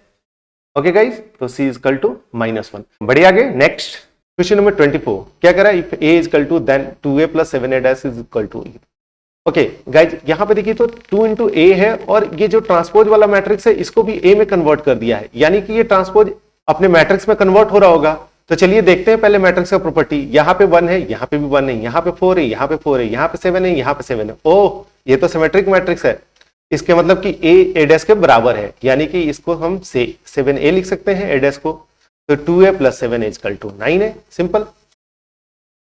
Question number 25, which of the following matrix is not a skew symmetric matrix? Okay guys, skew symmetric matrix का पहला प्रॉपर्टी क्या है, उसके डायगोनल एलिमेंट्स 0 होते हैं। पहले उनको चेक करते हैं, ये सही है, यहां नहीं है, यहां पे है, यहां पे है। अच्छा, ये तो इसी से आंसर हो गया कि डायगोनल एलिमेंट्स यहां पे नॉन जीरो है। क्वेश्चन नंबर 26 क्या कह रहा है, if A matrix is equal to इतना is skew symmetric then A B C का क्यूब पूछ रहा है। तो हमें पता है इन दोनों में क्या होगा रिलेशन, ए इक्वल टू होगा -2, एक दूसरे के निगेटिव के बराबर होता है। यहां पे देख लीजिए बी 0, डायगोनल एलिमेंट्स 0 होते हैं स्क्यू सिमेट्रिक मैट्रिक्स के। और देखिए सी है यहाँ पे -5 पे, तो आपको पता है C equal to minus of -5, यानी कि 5। A equal to -2 plus 0, C equal to +5 का क्यूब। 5 माइनस 2 यानी कि ये 3 का क्यूब है, यानी कि आंसर इसका जो होगा वो होगा 27। क्वेश्चन नंबर 27 क्या कर रहा है, if matrix A is a both symmetric and skew symmetric then, ये एनसीईआरटी का क्वेश्चन है, बहुत फेमस है, इसको भी खूब पूछा है सीयूईटी ने। क्या होता है ए इक्वल टू 0 मैट्रिक्स, क्यों, क्योंकि समझा देता हूं क्या, कोई मैट्रिक्स है, यहां पे सपोज अगर x है, ये y है, तो उसको सिमेट्रिक होने के लिए क्या होना चाहिए, x इक्वल टू y होना चाहिए। क्लियर है ना, ये दोनों इक्वल होते हैं, ये यहां पे नहीं है, ये बीच वाला है। और स्क्यू सिमेट्रिक मैट्रिक्स होने के लिए क्या होना चाहिए, x इक्वल टू -y होना चाहिए। तो देखिए तो x इक्वल टू y भी x इक्वल टू -y है, यानी कि y equal to -y। So दोनों को इधर ले आइए, 2y equal to 0, it means y equal to 0। जब y इक्वल टू 0 तो x इक्वल टू 0, इसलिए सारे एलिमेंट होंगे 0, और डायगोनल एलिमेंट्स तो ऑलरेडी स्क्यू सिमेट्रिक है तो 0 होता है। क्वेश्चन नंबर 28 क्या कह रहा है, if a equal to B a square matrix of order n then the correct statement are a is a symmetric matrix if and only if a का transpose equal to है। हाँ, ये तो correct है। A is a skew symmetric matrix if and only if A का transpose equal to minus है, ये भी सही है। If a order of A is n is to n then order of AT is m is to n। नहीं, अगर ये n इंटू n है, इट मीन्स कि ये स्क्वायर मैट्रिक्स है, स्क्वायर मैट्रिक्स में उसके ट्रांसपोज का भी सेम ऑर्डर होगा, ये तो गलत हो गया। If this matrix is equal to this matrix then x equal to 4, 4 is equal to 2x, it means कि x इक्वल टू 2 होगा, x इक्वल टू 4 नहीं, तो डी भी रॉन्ग है। इट मीन्स कि आपका जो सिर्फ स्टेटमेंट ए और बी ट्रू है, यानी कि आपका आंसर ऑप्शन 3 सही है। A B are square matrix of same order then A B का transpose minus B into A का ट्रांसपोज इज इक्वल टू, तो क्या कह रहा है कि ए बी का ट्रांसपोज माइनस बी ए का ट्रांसपोज इज इक्वल टू क्या होगा। सपोज ये मान लेते हैं x, तो ये क्या है, हम x का ट्रांसपोज फाइंड करते हैं, ए बी का ट्रांसपोज उसका ट्रांसपोज लेते हैं, तो ये हो गया बी का ट्रांसपोज इंटू ए का ट्रांसपोज, बी के ट्रांसपोज का ट्रांसपोज बी हो गया, बी इंटू ए का ट्रांसपोज हो गया। ओ, इट मीन्स कि ये x है तो ये x का ट्रांसपोज है, अभी हमने पढ़ा है कि कोई मैट्रिक्स एक्स कोई मैट्रिक्स है, उसमें उसके ट्रांसपोज को घटाएंगे तो वो ऑलवेज होगा स्क्यू सिमेट्रिक मैट्रिक्स। तो answer is option 2। Question number 30, if A and B are symmetric matrices of same order then A B minus B A is. बढ़िया क्वेश्चन है ये। क्या कह रहा है? A B minus B A equal to, बहुत लोग फाइंड करने लगेंगे वैल्यू निकालकर कैलकुलेट करने के। सो गाइस क्या कह रहा है कि यहां पे आपने ध्यान नहीं दिया, ये क्या है? ए और बी सिमेट्रिक मैट्रिसेस है, तो सो ए बी माइनस बी की जगह हम बी डैश लिख सकते हैं, ए की जगह ए का ट्रांसपोज लिख सकते हैं। हाँ, या तो ए लिखिए या ए का ट्रांसपोज लिखिए, बी लिखिए बी का ट्रांसपोज लिखिए, कोई फर्क नहीं पड़ता है। तो गाइस ये हो गया ए बी। क्या हम इसको लिख सकते हैं ए बी का ट्रांसपोज? देखिए तो मैंने इसको लिखा है, ए बी का ट्रांसपोज लेंगे तो क्या होगा, जब ट्रांसपोज ब्रैकेट खोलेंगे तो बी का ट्रांसपोज इंटू ए का ट्रांसपोज होगा। ओ, अगर हम ए बी को एक्स माने तो एक्स माइनस एक्स का ट्रांसपोज, यानी कि कोई एक मैट्रिक्स है उसमें उसके ट्रांसपोज को हम सब्ट्रैक्ट कर रहे हैं। इट मींस कि जो आंसर होगा वो स्क्यू सिमेट्रिक मैट्रिक्स होगा, यानी कि आंसर आपका ऑप्शन 4 होगा। माइनर एंड कोफैक्टर, ये एक मैट्रिक्स है, डिटरमिनेंट में भी निकालते हैं हम माइनर एंड कोफैक्टर। तो यहां मैट्रिक्स में देख लेते हैं, माइनर ऑफ पी निकालना है, तो जब भी पी का माइनर निकालना है इस रो को हटा देते हैं और इस कॉलम को हटा देते हैं, जो बचा हुआ रहता है उनसे एक मैट्रिक्स बनाते हैं। तो देखिए तो इस अगर हम इसको 2x2 मैट्रिक्स बनाएंगे, पहला रो ये, दूसरा रो ये तो कैंसिल आउट हो गया, तो b c y and z, यही हो गया इसका माइनर। लेकिन जब हम इसके साइन को भी इंक्लूड करेंगे तो वो कहलाता है कोफैक्टर। पी का साइन ले रहे हैं, साइन कैसे लेंगे? -1 raise to power row plus column. ठीक है, तो ये किस रो में है? तो ये देखिए तो यहाँ पे सेकंड रो में है, लेकिन फर्स्ट कॉलम में है, तो 2 + 1 -1 raise to power 2 + 1 equal to हो गया यहाँ पे -1, -1 raise to power -3 equal to -1। ठीक है, तो माइनर हो गया सिर्फ सिंपली ये मैट्रिक्स, कोफैक्टर हो गया माइनस साइन के साथ ये matrix. Adjoint of a square matrix, adjoint of A equal to transpose of the cofactor matrix. तो किसी मैट्रिक्स का एडजॉइंट मैट्रिक्स कैसे हम निकालते हैं?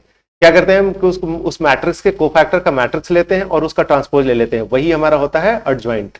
2 वाले में कैसे निकालेंगे? 2 वाले में हम क्या करते हैं कि इन दोनों के पोजीशन को एक्सचेंज कर देते हैं और इन दोनों में -1 से मल्टीप्लाई कर देते हैं। सिंपल, देखिए y यहां चला गया, a यहां पे आ गया और इन दोनों में निगेटिव साइन के साथ हम मल्टीप्लाई कर देंगे, यही हो गया हमारा adjoint.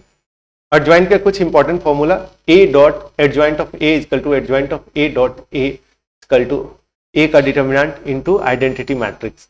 Adjoint of a equal to a raise to power n-2 into a। Adjoint of ab equal to adjoint of b dot adjoint of a। ठीक है, आपको पता है कि जहां भी एडजॉइंट हो, इनवर्स हो, ट्रांसपोज हो, अगर a भी रहेगा तो पहले b आता है, उनका ऑर्डर चेंज हो जाता है, ये तीनों जगह पे।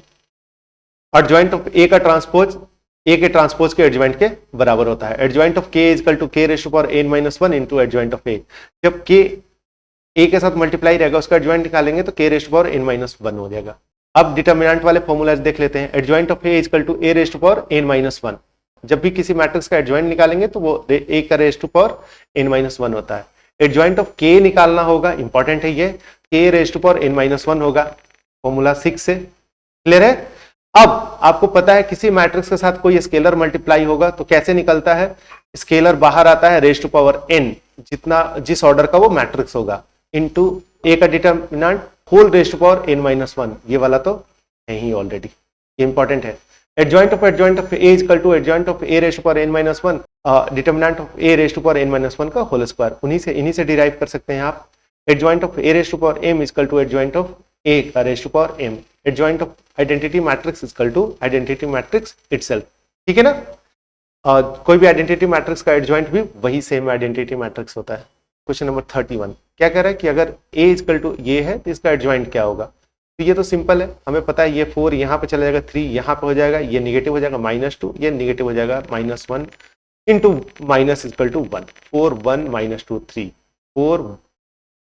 4 1 -2 इंटू 3।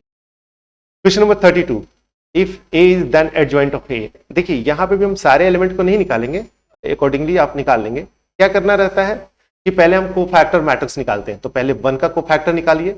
1 के कोफैक्टर निकालने के लिए आप इनको इग्नोर कर दीजिए, तो पहले इन दोनों को मल्टीप्लाई करेंगे, इन दोनों को मल्टीप्लाई करेंगे, तो ये आ गया 6, 3 इंटू 2 6 -1 इंटू 0, -1 इंटू 0 0 हो गया, तो सिर्फ 6 बचा।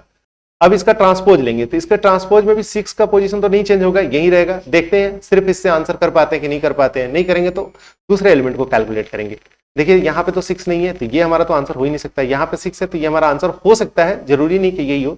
ये भी है यहाँ पे 6, दोनों आंसर हो सकता है, ये नहीं। तो हमें एक एलिमेंट और निकालना होगा, तो इस एलिमेंट को निकालते हैं पहले, ठीक है। वो फैक्टर निकालने के लिए क्या करेंगे, हम इसको इग्नोर कर देंगे। तो 2 इंटू 0 यहाँ पे माइनस साइन के साथ होगा, 2 इंटू 2 4 माइनस 1 इंटू 0, तो ये होगा 4, यानी कि ये आया यहां पे आ गया -4।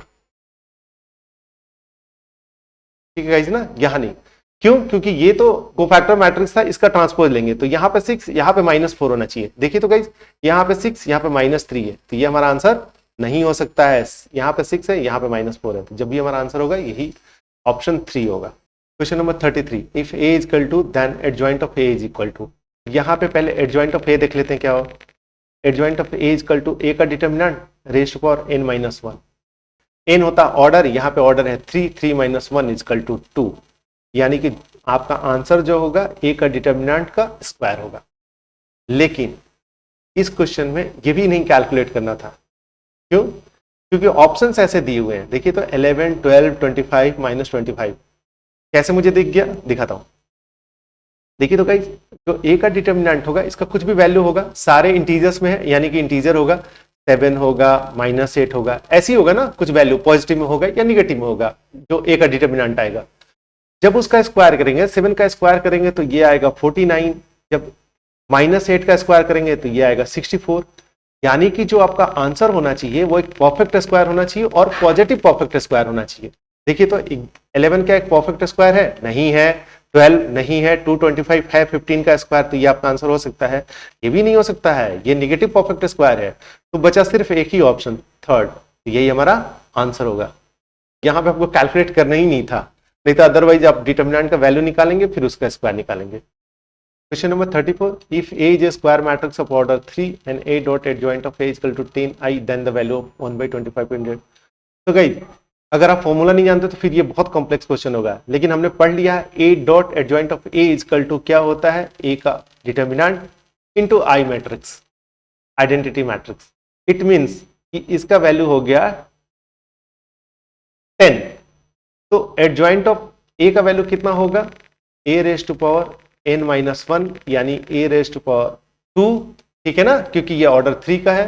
A का वैल्यू हमें पता चल गया 10 है, तो 10 का स्क्वायर हो गया ये 100, यानी कि जो आपका ये वैल्यू निकालना है 1/25 इंटू 100, ये आया 4, यानी option 4। Singular matrix, if determinant of A is 0 then the matrix A is singular. तो सिंपली अगर उसके डिटर्मिनेंट का वैल्यू 0 होगा तो वो मैट्रिक्स सिंगुलर होगा, अगर उसका वैल्यू नॉन जीरो होगा तो वो नॉन सिंगुलर होगा। क्या कह रहा है, the value of x for which the matrix A is singular. यहाँ पे आपको x का वैल्यू निकालना है जिसके लिए आपका इस डिटर्मिनेंट का वैल्यू 0 हो जाए, ठीक है। तो या तो ऑप्शन से वैल्यू पुट कर सकते हैं या फिर ऐसे देख सकते हैं, दोनों तरीका है, ठीक है। नहीं तो कैलकुलेट कर देते हैं, वैल्यू तो आप पुट कर सकते हैं। जैसे देखिए 1 1 है, अगर हम x इक्वल टू 2 रखते हैं तो 2 - 1 1 1 1 1 1 1 1 1 1, तो 2 तो हमारा एक आंसर होगा ही होगा, यानी कि ऑप्शन 2 और 4 में से होगा, और 1 और -1 में चेक कर लेते हैं, ठीक है। तो वैसे आप कर सकते हैं। दूसरा तरीका है कि हम ऐड कर लेते हैं, तो हम सबसे पहले क्या करेंगे कि इन तीनों को ऐड कर देंगे, ये हो जाएगा x + 1, यानी कि हम रो 1 में रो 2 और रो 3 को ऐड कर रहे हैं। यहाँ पे भी हो जाएगा x + 1, यहाँ पे भी हो जाएगा x + 1, ये होगा 1 1, ये होगा x - 1, ये 1, ये 1, ये x माइनस, ठीक है गाइज। अब क्या करेंगे, इन दोनों रो में, सॉरी इन दोनों कॉलम में इस कॉलम से सब्ट्रैक्ट कर देंगे, इस कॉलम को सब्ट्रैक्ट कर देंगे, तो ये हो जाएगा x + 1, ये 1 1, ये हो गया 0, ये x - 2, ये 0, ये 0, ये 0, ये x - 2, तो जो इसका वैल्यू आएगा वो x + 1, और एक्चुअली पेन टैब काम नहीं कर रहा ठीक से, x - 2 का होल स्क्वायर, यानी कि आपका जो ये मैट्रिक्स है इसका ये वैल्यू आ गया x + 1 इंटू x - 2 का होल स्क्वायर। जब ये 0 होगा तो x = आएगा -1, और जब ये 0 होगा तो x इक्वल टू आएगा 2। एक्चुअली इसके 3 रूट्स होंगे, 2 2 2 ट्वाइस होगा और -1 होगा, लेकिन हमें डिफरेंट वैल्यू चाहिए तो एक बार 2 होगा, एक होगा -1, तो -1 एंड 2, ये हमारा आंसर हो गया option 2। Inverse of a matrix, और matrix A is invertible then it must be a square matrix and non singular. कि कोई भी मैट्रिक्स है अगर उसका इनवर्स एग्जिस्ट करता है या कर सकता है कब, जब वो मैट्रिक्स स्क्वायर मैट्रिक्स हो और नॉन सिंगुलर मैट्रिक्स हो, यानी कि उसके डिटरमिनेंट का वैल्यू 0 नहीं हो। और जो इनवर्स है उसका फॉर्मूला क्या है, A inverse is equal to adjoint of A divided by A का determinant. Formula rectangular matrix does not possess its inverse, ये तो हमने ऑलरेडी देख रखा है कि इनवर्स होने के लिए मैट्रिक्स को स्क्वायर होना चाहिए। If inverse exist then it will be unique. क्या कह रहा है कि अगर किसी मैट्रिक्स का इनवर्स एग्जिस्ट करेगा तो सिर्फ एक इनवर्स आएगा, ये नहीं कि 3-4 आ जाएगा। ए के इनवर्स का इनवर्स ए होगा, ए इनवर्स का जो ट्रांसपोज होगा वो ट्रांसपोज का इनवर्स होगा, के इंटू ए का इनवर्स के का इनवर्स इंटू ए का इनवर्स होगा, ए इंटू बी। इंपॉर्टेंट है, फिर अगेन आ गया, दो मैट्रिक्स है, इनका इनवर्स जब भी होगा तो इनका ऑर्डर चेंज हो जाएगा, बी का इनवर्स इंटू ए का इनवर्स हो जाएगा। ए इंटू ए का inverse is equal to A का inverse into A equal to I n identity matrix होगा। और जब डिटरमिनेंट निकालेंगे, जैसे यहां से देख लीजिए क्या होता है, ये दो मैट्रिक्स है, इन दोनों का अगर आप डिटरमिनेंट निकालेंगे तो ए का डिटरमिनेंट इंटू ए इनवर्स का determinant equal to identity matrix का डिटरमिनेंट जो कि 1 होगा। तो 7 से ही फॉर्मूला 8 डिराइव हुआ है। अब आप इसको याद रखेंगे कि ए इनवर्स का जो डिटरमिनेंट होगा 1/a का डिटरमिनेंट होगा, ये 9 हो जाएगा। प्रॉपर्टी नंबर 9 क्या है, inverse of a diagonal matrix is equal to, ये बहुत इंपॉर्टेंट है, बहुत सारे स्लॉट में इस पे क्वेश्चन पूछे गए हैं सीधे सीधे। कोई एक डायगोनल मैट्रिक्स है, अगर उसका इनवर्स निकालना है, यहाँ पे a है तो ये 1/a हो जाएगा, ये b है तो ये 1/b हो जाएगा, ये c है तो 1/c हो जाएगा। Question number 36, for a matrix A inverse exist if, अगर ए इनवर्स एग्जिस्ट कर रहा है इट मीन्स कि जो आपका डिटरमिनेंट है उसका वैल्यू 0 नहीं होना चाहिए। कैसे निकालेंगे, यहां पे लिखेंगे। एक तो आप तो चाहे तो सीधे सीधे 1 0 है ही तो चेंज नहीं करेंगे, और लैम्डा है, जब भी कोई भी रो से रो का सब्ट्रैक्ट करेंगे ऐड करेंगे तो कॉम्प्लेक्स होते जाएगा, तो सिंपली चाहे तो आप ऐसे भी निकाल देंगे। तो ये हो गया 2 इंटू 3 -5 यानी कि 6 - 5। ठीक है, ये 0 वाला लेंगे ही नहीं, तो ये प्लस माइनस फिर से प्लस आ गया, तो ये और ये ले लेंगे, तो 5 लैम्डा माइनस इंटू 2 इंटू -3 -6, तो ये प्लस हो जाएगा, तो +6 होगा। ये आ गया 2 प्लस 5 लैम्डा प्लस 6, ये आ गया 8 प्लस 5 लैम्डा। ये नॉट इक्वल टू 0 होना चाहिए, यानी कि 5 लैम्डा नॉट इक्वल टू 8, यानी कि sorry not equal to lambda not equal to -8/5। A inverse exist करने के लिए लैम्डा का वैल्यू -8/5 नहीं होना चाहिए, यानी कि आपका आंसर होगा ऑप्शन 4। क्वेश्चन नंबर 37 क्या कह रहा है कि a इक्वल टू इतना, if a inverse does not exist then lambda. अब यहाँ पे a इनवर्स एग्जिस्ट नहीं कर रहा, तो गाइज इसका ये मतलब है कि इसके जो डिटरमिनेंट का वैल्यू है वो 0 होना चाहिए। a इनवर्स एग्जिस्ट करने के लिए दो ही कंडीशन होना चाहिए, एक होना चाहिए कि स्क्वायर मैट्रिक्स होना चाहिए, दूसरा होना चाहिए कि नॉन सिंगुलर होना चाहिए। तो ये तो a मैट्रिक्स तो एक स्क्वायर मैट्रिक्स है, इट मीन्स कि ये नॉन सिंगुलर नहीं है, यानी कि ये सिंगुलर है, यानी कि इसके डिटरमिनेंट का वैल्यू 0 है। तो यहां से सिंपली आप डिटरमिनेंट का वैल्यू निकाल सकते हैं। तो ये होमवर्क रहा, सिमिलर क्वेश्चन है, आप इसको कर लेंगे घर पे। का आंसर है ऑप्शन 4। क्वेश्चन नंबर 38 क्या कह रहा है, A B are two non singular square matrix of same order then A B inverse equal to B inverse dot A inverse. ये तो ट्रू है, ए प्लस बी का inverse equal to B inverse plus A inverse, ये हमने transpose में पढ़ा है लेकिन इनवर्स में नहीं पता, तो अभी बी को छोड़ेंगे। Adjoint of A equal to A dot A inverse, ये तो सही है। अभी हमने इनवर्स का फॉर्मूला देखा कि ए इनवर्स इक्वल टू क्या होता है, adjoint of A divided by A का मैट्रिक्स, इसको नीचे ले जाएंगे तो यहां पे हो जाएगा, यानी कि सी ट्रू है। और determinant of A inverse equal to determinant of A का इनवर्स, ये इसका ये लिखने का मतलब ये है 1 डिटरमिनेंट ऑफ ए, ये भी ट्रू है, यानी कि ए सी और डी तो ट्रू है। मुझे बी के बारे में नहीं पता है, तो चलिए देखते हैं ए सी डी।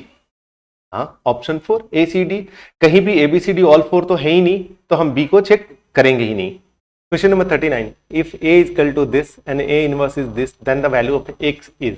इसका इनवर्स निकालना तो बहुत आसान है, पहले एडजॉइंट निकालते हैं। एडजॉइंट निकालने के लिए इन दोनों को पोजीशन को एक्सचेंज कर देंगे, यानी कि x यहाँ पे 2x यहाँ पे, और इन दोनों में नेगेटिव साइन लगा देंगे, तो ये हो गया 2x की जगह -2x, ये 0 तो 0 ही रह गया।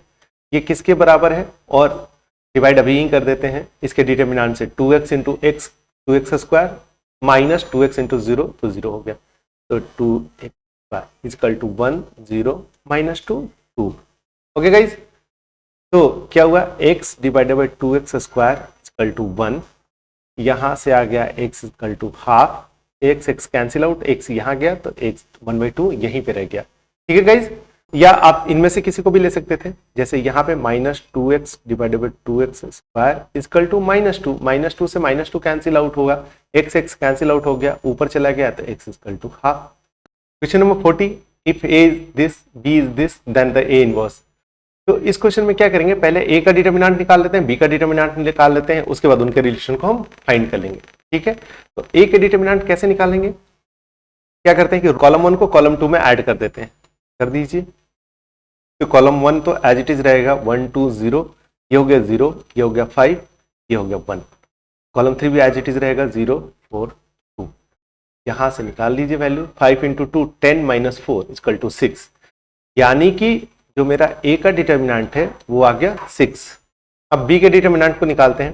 बी का डिटर्मिनेंट निकालने के लिए क्या करेंगे कि कॉलम 2 में से कॉलम 1 को सब्ट्रैक्ट कर देंगे और कॉलम ए में 2 से मल्टीप्लाई करके इसमें ऐड कर देंगे।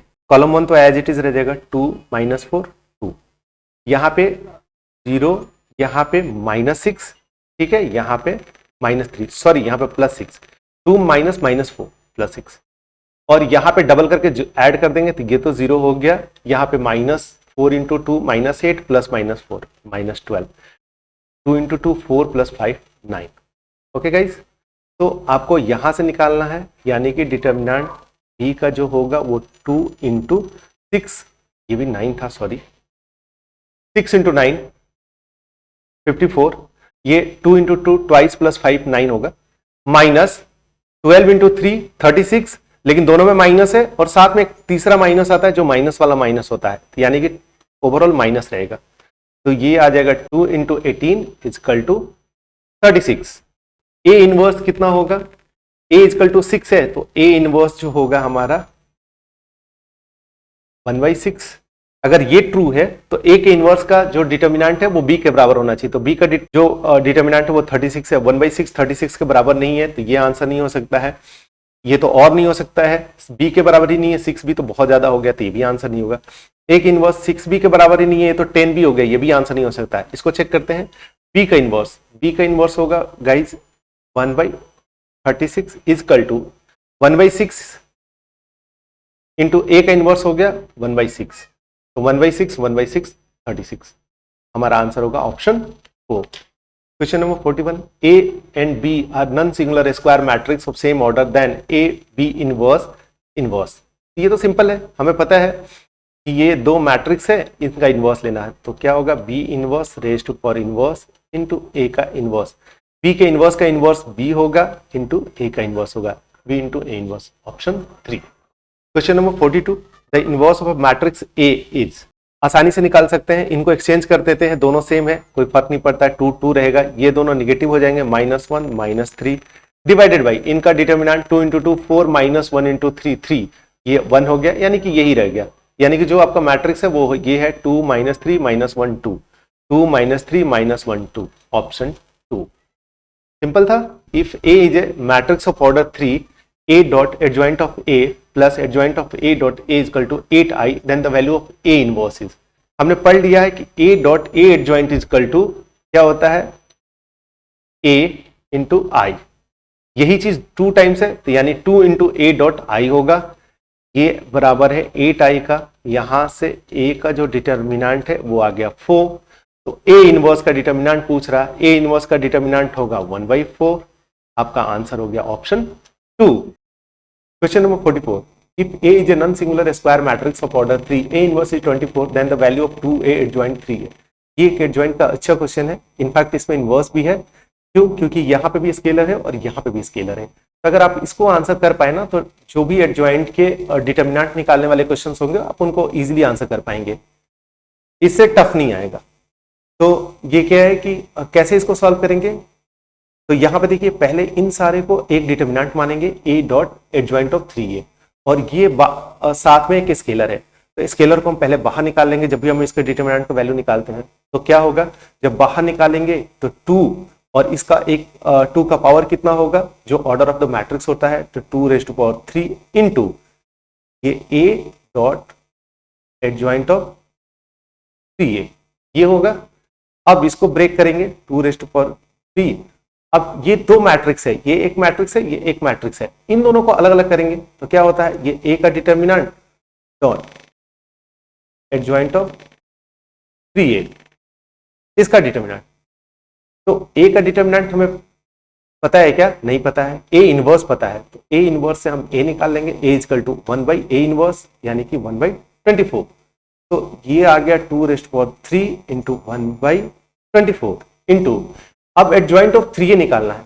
तो गाइस आपको पता है एडजॉइंट ऑफ जो भी मैट्रिक्स रहेगा 3A को एक मैट्रिक्स मान रहे हैं, तो ये 3A रेज टू पावर कितना होगा, n-1, क्योंकि एडजॉइंट में जब रहता है तो n-1 होता है, तो यहाँ पे ऑर्डर 3 है तो 3-1 यानी कि 2 होगा। 8 है, 8 1/24 है तो 1/3 आ गया। तो अब क्या करेंगे, 3 इंटू A है, इसका रेज टू पावर 2 है, तो 3A किसी भी मैट्रिक्स के साथ एक स्केलर है, तो जब वो बाहर आएगा तो क्या होगा, उसका रेज टू पावर वही होगा जो ऑर्डर ऑफ मैट्रिक्स होगा, यानी कि 3 इंटू A का डिटरमिनेंट, और इसका पूरा का होल पावर 2 है, तो 1/3 इंटू 3⁻3 यहां पे 2 है, यानी कि ये हो गया 3⁻6 इंटू A²। A क्या है, 24 है, तो ये 24 का स्क्वायर हो गया। क्लियर है ना यहां तक कैलकुलेशन। A का जो डिटरमिनेंट है 1/24 है, तो ये रख दिया हमने, 3⁻3 है, इसका स्क्वायर है, तो यहाँ पे 3⁻6 ले लिया। ठीक है, ये 3 से 3 कैंसिल आउट हो गया, तो ये 3⁻5 डिवाइडेड बाई 24 को हम कैसे लिख सकते हैं, 8 इंटू 3 होता है, 8 2⁻3 होता है, 2⁻3 इंटू स्क्वायर, तो 2⁻6 हो गया, इंटू 3 इंटू 3 स्क्वायर हो गया। सो ये स्क्वायर 5 से कैंसिल आउट हो गया, तो ऊपर में हो गया 3⁻3 डिवाइडेड बाई 2⁻6, ऊपर में 27, 2⁻6 हो गया 64, तो 27 डिवाइडेड बाई 64। ठीक है, इसका आंसर हो गया option 3। Okay, last concept, system of linear equations. आपको पता है मैंने ये एनसीईआरटी से उठाया है कि ये अगर ये 3 इक्वेशंस हैं, a1x plus b1y plus c1z और इक्वल टू d1 a2 है, तो ये a जो होता है, a डिटरमिनेंट ये होता है जो a x y z के जो कोफिशिएंट है a1 b1 c1 a2 b2 c2, और जो x होता है वो x y z होता है, b equal to d1 d2 d3 होता है। ठीक है, then the system of equation can be written as ऐसे ax इक्वल टू b, ऐसे लिखते हैं इनको, नीचे ये फॉर्मेट में लिखा हुआ है। अब क्या होता है केस, पहला केस में कि अगर a एक नॉन सिंगुलर मैट्रिक्स है, यानी कि जो a का डिटरमिनेंट है वो नॉट इक्वल टू 0 है, इस केस में एक यूनिक सोल्यूशन मिलता है, और जो सोल्यूशन दिया जाता है वो x equal to a inverse b होता है। केस 2, जब सिंगुलर मैट्रिक्स होगा, यानी a के डिटरमिनेंट का वैल्यू 0 होगा, इस केस में आपको adjoint of a dot b निकालना होगा। अगर adjoint of a dot b अगर एक 0 मैट्रिक्स होगा तो सोल्यूशन डज नॉट एग्जिस्ट होगा, और system equation is called inconsistent. जब ये नॉट इक्वल टू 0 होगा, जब ये इक्वल टू 0 होगा, then system may be either consistent और inconsistent according to the system of equation. तो या तो इनफाइनाइट सॉल्यूशन होगा या तो नो सॉल्यूशन होगा इस केस में। चलिए इस पे क्वेश्चन करते हैं। पहला question, which one of the following option is incorrect. क्या करना है, इनकरेक्ट आंसर करना है। For a square matrix A, the matrix equation AX equal to B। Okay, ठीक है, if A not equal to 0 then there exist a unique solution. ये तो सही है, A is equal to 0 and adjoint of A dot B is not equal to 0, then there is no solution। ये भी सही है। If A not equal to 0 and adjoint of A dot B is equal to 0, then there is no solution। No guys, सिर्फ यही condition काफी है। अगर A का डिटरमिनेंट नॉट इक्वल टू 0 है तो वहां पे यूनिक सोल्यूशन होगा, हमें ये इसकी जरूरत ही नहीं है, ये आए या ना आए। ठीक है गाइज, तो ये रॉन्ग है। If A is equal to 0 and adjoint of A dot B is equal to 0, then system has infinite many solution। Okay, तो guys ऑप्शन 4 ट्रू हो भी सकता है, नहीं भी हो सकता है, लेकिन ऑप्शन 3 तो मस्ट भी इनकरेक्ट है। तो इस केस में थोड़ा कंफ्यूजिंग है ये, लेकिन अगर आपको आंसर देना है तो क्या होता है कि जब भी आप मल्टीपल चॉइस क्वेश्चन को आंसर करते हैं तो जो बेस्ट पॉसिबल होता है वही आंसर माना जाता है। तो आई थिंक इस केस में आपका CUET इसको आंसर मानेगा। Question number 46, the set of value of k for which system of equation gives a unique solution. तो क्या कह रहा है कि यूनिक सॉल्यूशन दे रहा है ये सिस्टम ऑफ इक्वेशन, तो आपको ये पता है कि ये a है, ये x है, ये b है। तो यूनिक सॉल्यूशन के लिए क्या होना चाहिए कि a का डिटर्मिनेंट नॉट इक्वल टू 0 होना चाहिए। ठीक है गाइस, तो चलिए a के डिटर्मिनेंट को निकालते हैं, और निकालने के लिए आप चाहें तो सीधे सीधे निकाल सकते हैं।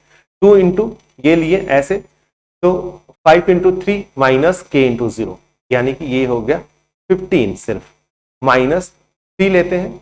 जब 3 लिया तो ये नहीं लिया, 4 इंटू 12 माइनस 1 इंटू 0 यानी कि 12। ठीक है गाइस, फिर 1 लिया, जब 1 लेंगे तो ये नहीं लेंगे, 4k माइनस 5, ये नॉट इक्वल टू 0 होना चाहिए। ये हो गया 30, ये माइनस 36, ये हो गया 4k minus 5 not equal to 0। 4k equal to यहाँ पे हो गया माइनस 6 प्लस 5, इस तरफ गया तो 11 हो गया, ये नॉट इक्वल टू है, यानी कि k equal not equal to 11/4। यानी कि गाइस k का कोई भी वैल्यू हो सकता है, लेकिन 11/4 नहीं होगा। यानी कि जो आपका आंसर होगा r माइनस 11/4, r मतलब ऑल रियल वैल्यू एक्सेप्ट 11/4। ठीक है गाइस, तो आपका आंसर होगा ऑप्शन 4।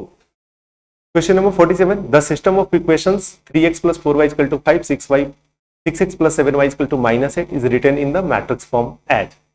तो गाइस क्या करते हैं कि जब हम इसको मैट्रिक्स फॉर्म में लिखते हैं तो क्या, जैसे ax is equal to b, तो उसमें क्या होता है कि कैसे देखेंगे ये इस फॉर्म में कौन सा करेक्ट है। x जब भी रहेगा तो हमें पता है कि ऐसे रहता है, यानी कि ये कॉलम मैट्रिक्स में रहता है, तो ये नहीं हो सकता है। ऐसे भी चेक कर सकते हैं, इस मैट्रिक्स का ऑर्डर 2 इंटू 2 है, इसमें ये मैट्रिक्स मल्टीप्लाई किए हैं 1 इंटू 2, कभी पॉसिबल है 2 इंटू 1, यहाँ पे ये मल्टीप्लाई होने के लिए ये 2 है तो ये भी 2 होना चाहिए था। ठीक है ना, क्लियर है ना, मल्टीप्लिकेशन वाले रूल से ही ये वैलिड नहीं है, तो आगे चेक करेंगे ही नहीं करेंगे, यहाँ पे नहीं वैलिड है। फिर देखिए, तो ये इसका ऑर्डर है वो है 2 इंटू 1 और इसका ऑर्डर है 2 इंटू 2, तो 1 इंटू 2 तो कभी होगा ही नहीं ना, ये 1 है ये 2 है, ये पॉसिबल ही नहीं है, तो 1 और 3 तो पॉसिबल ही नहीं है। जब भी पॉसिबल है 2 और 4 है। ठीक है, तो देखते हैं 2 और 4 में कौन सा आंसर हो सकता है। तो देखिए गाइस, इसका वैल्यू निकालने के लिए देखिए क्या करना चाहिए कि इस रो को हम जब इस कॉलम से मल्टीप्लाई करेंगे तो क्या आएगा, देखते हैं 3x plus 6y, ये कौन सा एलिमेंट होगा, ऊपर वाला एलिमेंट आएगा। जब भी मल्टीप्लिकेशन का एलिमेंट होगा तो ये किसके बराबर होना चाहिए, 5 के। तो देखिए तो गाइस 3x plus 6y 5 के बराबर है नहीं, 3x plus 4y 5 के बराबर है, यानी कि ये भी आप ऑप्शन आपका आंसर नहीं होगा, ये भी ऑप्शन नहीं होगा। तो बचा क्या, ऑप्शन 4। तो आप चाहे तो सीधे सीधे टिक कर सकते हैं, लेकिन हम इसको वेरीफाई करते हैं पहले। तो गाइस इसमें क्या होगा, इसमें जब मल्टीप्लाई करेंगे तो इस रो को मल्टीप्लाई करेंगे इस कॉलम से, करते हैं तो यहाँ पे क्या आएगा 3x plus 4y। ठीक है गाइस, ऐसे ही आएगा जो कि बराबर है 5 और -8 से, तो ये इसका वैल्यू किसके बराबर है, 5। Question number 48, arrange the steps in the solution of the linear equation in the proper order of the matrix method. Equation दिया हुआ है, आपको बेसिकली करना क्या है कि जब सिस्टम ऑफ इक्वेशंस का हम मैट्रिक्स मेथड से सॉल्यूशन निकालते हैं, उसमें जो स्टेप्स होते हैं उनको प्रॉपर ऑर्डर में अरेंज करना है। बस आपको कोई सॉल्यूशन नहीं निकालना है, आपको बस उसके स्टेप्स बताना है कि कौन सा स्टेप पहले होगा, कौन सा स्टेप बाद में होगा। ठीक है गाइज, तो यहाँ पे देखिए 5 स्टेप्स दिया हुआ है, A B C D, इनको ऑर्डर में बस अरेंज करना है। तो ऑप्शंस में अगर आप देखेंगे तो देखिए सारे ऑप्शंस में पहले D है, पहले A है, इट मीन्स आपको D और A को भी अरेंज नहीं करना है, ये पहले से ही दिया हुआ सारे में कि पहले D होगा फिर A होगा। सो देखते हैं क्या है D equal to AX equal to B। हाँ ठीक है, जब भी सिस्टम ऑफ इक्वेशन निकालते हैं पहले ऐसे लिखते हैं जहां पे A ये है, X ये है और B ये है। ठीक है, उसके बाद हम इस D के बाद ये हमारा 1 हो गया, उसके बाद हम सेकंड पे आते हैं A पे। A पे हम क्या करते हैं कि सबसे पहले हम चेक करते हैं कि ये सिंगुलर मैट्रिक्स है या नॉन सिंगुलर है। अगर इसके डिटर्मिनेंट का वैल्यू नॉन जीरो होगा तो इसका यूनिक सॉल्यूशन निकलेगा। यहां पे देखिए तो इसके डिटर्मिनेंट का वैल्यू नॉन जीरो है। ठीक है ना गाइज, यहां पे बेसिकली डिटर्मिनेंट देना चाहिए था, A determinants of A not equal to 0। ठीक है गाइज, तो ये हमारा स्टेप 2 हो गया, हमें पता चल गया कि ये एक नॉन सिंगुलर मैट्रिक्स है, यानी कि इस मैट्रिक्स का यूनिक सॉल्यूशन होगा। अब यूनिक सॉल्यूशंस कैसे निकालेंगे, तो आपको इसके लिए सबसे पहले हम क्या करेंगे कि एडजॉइंट ऑफ ए निकालेंगे। एडजॉइंट ऑफ ए निकालेंगे उसके बाद हम ये इनवर्स निकालेंगे, यानी कि ये हमारा स्टेप 3 हो गया, हमारा स्टेप 4 हो गया। और अगर ये दोनों जब निकल गया, ए इनवर्स पता चल गया, तब हम इसका आंसर निकाल लेंगे। क्या होगा? x equal to A inverse into B. यहां से हमने ए इनवर्स ऑलरेडी निकाल रखा है, बी तो हमें पता ही है, ये मल्टीप्लाई करके हम आंसर निकाल लेंगे। तो ये हमारा स्टेप हो गया 5। ए डी तो छोड़ ही दो, थर्ड से चेक करना है। सी ई बी ऑप्शन 2 में है, तो ये हमारा आंसर हो गया। So answer option 2। Thank you guys.